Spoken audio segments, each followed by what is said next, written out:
Isang poging jeepney driver ang usap-usapan ngayon sa social media. Yan ay matapos mag-viral ang kanyang charming na picture habang pumapasada. Ang magalang at magilo na dry bay, kilalanin sa balitang hatid ni Aubrey Carampel.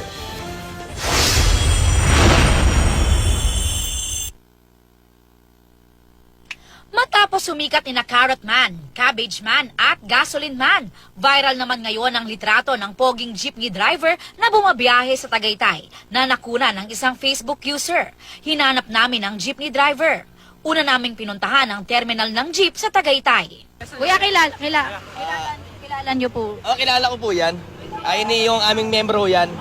Kanina umaga bumiyahe, nagtikito sa akin kanina umaga. Gwapo talaga. Oo, maganda rin ng laki. Ay pares din ng ama. Kasi yung ama ho niya, Tisoy. Okay. Sabi marami daw nagkakagustong pasahero. Totoo ba yun? Yung isang uno ay nagtatawag dito, naka-duty ako, nakakarasan ng pasero. Natuntun namin ang barangay kung saan siya nakatira. Isang model nga dapat siya, hindi siya pang Model? Hindi siya barangay driver talaga. Pumabiyahe at natsyempohan nga namin siyang pumapasada. Siya si Angelo Book, 22 years old, taga Silang Cavite. Hindi raw niya alam na kumakalat na pala ang kanyang litrato sa Facebook. Ito, medyo natutuwa at may halong konting takot. Kaya, hindi ko akalain na baka mamaya pagkaguluhan ako ng mga babae. At sa pagkalit ng mga picture kong yun siyempre, nakakatakot din. Mamaya, isa sa mga pasahera kong chika babes, kidnapin ako. Ano ba tutubos ko? Gwapo lang ako. Yung nga pong ibang nagwa 1, 2, 3 sa akin, pag nasakay, pinababaya ko na lang ho. Nakaka-stress. Pag yung pinatulan mo pa, tatanda lang ako, kukulubot ang mukha ko, masasayang yung natatangin yung kagwapuhan. Pinatayin po na natin sa pamamasada. Hindi po kita driver tayo, pababayaan natin ang ating sarili.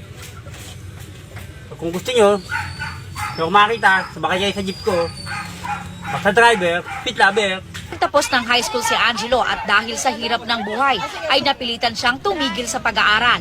Nag-car wash boy, nag-messenger at ngayon, jeepney driver. Isang taon nang bumabiyahe ng jeep si Angelo at ang kanyang mga pasahero talagang napapansin ang taglay na kagwapuhan ng tinaguriang jeepney man.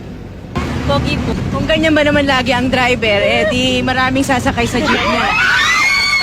Pinag-uusapan na sa Facebook si Angelo ang ilan nga raw dadayo pa ng Tagaytay para makisakay sa kanyang jeepney. Gusto niyo po ako makita, magpunta na lang po kayo sa Tagaytay, pero totoo po, taga Laguna po ako.